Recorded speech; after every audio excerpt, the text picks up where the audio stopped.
हाथों की विभिन्न मुद्राओं की श्रृंखला में आज की हमारी मुद्रा है समान मुद्रा।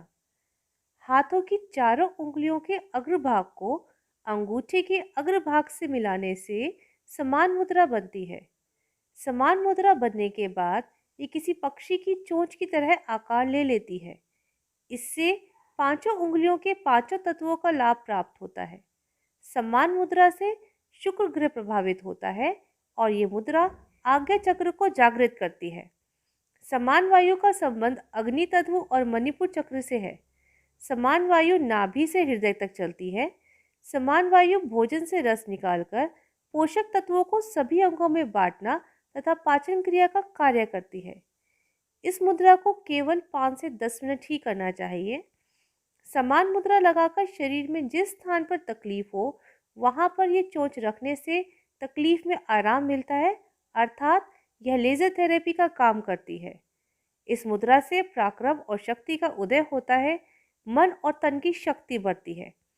पांचों तत्वों के मिलने से तन, मन और बुद्धि पर नियंत्रण रहता है, जिससे दुर्घटनाओं से बचा जा सकता है तथा ऐश्वर्य और आनंद की प्राप्ति होती है। धन्यवाद। नमस्कार साथियों, आज का सुविचार thought of the day. Better than 1,000 of hollow words is the one word that brings peace. हजारों खोखले शब्दों से अच्छा वह एक शब्द है जो शांति लाए। अर्थात हजारों व्यर्थ की बातें करने से अच्छा है कि कोई एक नेक काम की बात की जाए। धन्यवाद। नमस्कार। अयोध्या में आज हम घूमेंगे कनक भवन अयोध्या। भगवान राम तथा माता सीता का भवन था कनक भवन। प्राचीन धार्मिक इतिहास के अनुसार कनक भवन का निर्माण महारानी कैकेयी के अनुरोध पर अयोध्या के राजा दशरथ द्वारा विश्वकर्मा की देखरेख में श्रेष्ठ शिल्पकारों के द्वारा कराया गया था। मान्यताओं के अनुसार कनक भवन के किसी भी उपभवन में पुरुषों का प्रवेश वर्जित था। भगवान के परम भक्त हनुमान जी को भी बहुत अनुनय विनय के बाद आंगन में स्थान मिल पाया था। इसी मान्यता के तहत कनक भवन के गर्भगृह में भगवान श्री राम जानकी के अलावा किसी भी अन्य देवता का विग्रह स्थापित नहीं किया गया था।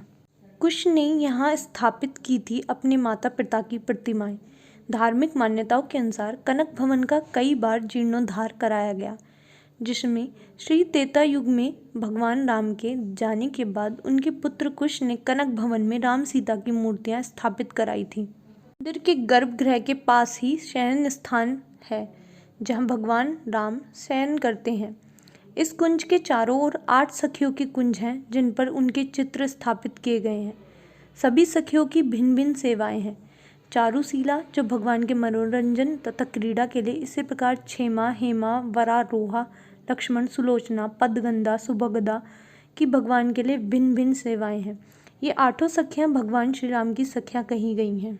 मान्यता है कि किशोरी जी प्रतिदिन श्री राम को उनके भक्तों अर्थात भक्तमाल की कथा सुनाती हैं। इसी भावना के तहत भक्तमाल की पुस्तक भी रखी रहती है। जानकी संग भगवान श्री राम प्रतिदिन चौपड़ भी खेलते हैं। इसके लिए चौपड़ की भी व्यवस्था की गई है। आज भी कनक भवन में होता है भगवान का एहसास। अयोध्या के प्राचीन कनक भवन का महत्व इतना है कि संतों का मत है कि आज भी भगवान श्री राम सीता इसी परिसर में विचरण करते। नमस्कार, आइए पढ़ते हैं पुल्लिंग से स्त्रीलिंग बनाने के कुछ नियम। लिंग परिवर्तन। प्रायः पुल्लिंग शब्दों के साथ प्रत्यय लगाने से स्त्रीलिंग शब्द बन जाते हैं। कुछ शब्द सदा स्त्रीलिंग या पुल्लिंग ही रहते हैं। इनके आगे नर या मादा लगाकर उनके पुल्लिंग या स्त्रीलिंग बना लिए जाते हैं। पुल्लिंग से स्त्रीलिंग बनाने के नियम कुछ इस प्रकार हैं। पहला नियम, पुल्लिंग शब्दों के अंत में आए ए और आ के स्थान पर बड़ी ई लगाकर। जैसे कबूतर पुल्लिंग है, कबूतर का कबूतरी, ब्राह्मण ब्राह्मणी। दूसरा नियम, अंत में आए ए और आ के स्थान पर ईया लगाकर। चूहा, चुईया, खाट, खटिया आदि। तीसरा नियम, पुल्लिंग शब्दों के अंत में आए ए और आ के स्थान पर बड़ी ई लगाकर। जैसे लुहार, लुहारिन, माली, मालिन आदि। आपकी स्क्रीन पर कुछ पुल्लिंग शब्द लिखे हुए हैं। आज बताए गए नियमों के अनुसार इन सभी पुल्लिंग शब्दों के स्त्रीलिंग बनाइए और अपनी मैम को दिखाइए। धन्यवाद।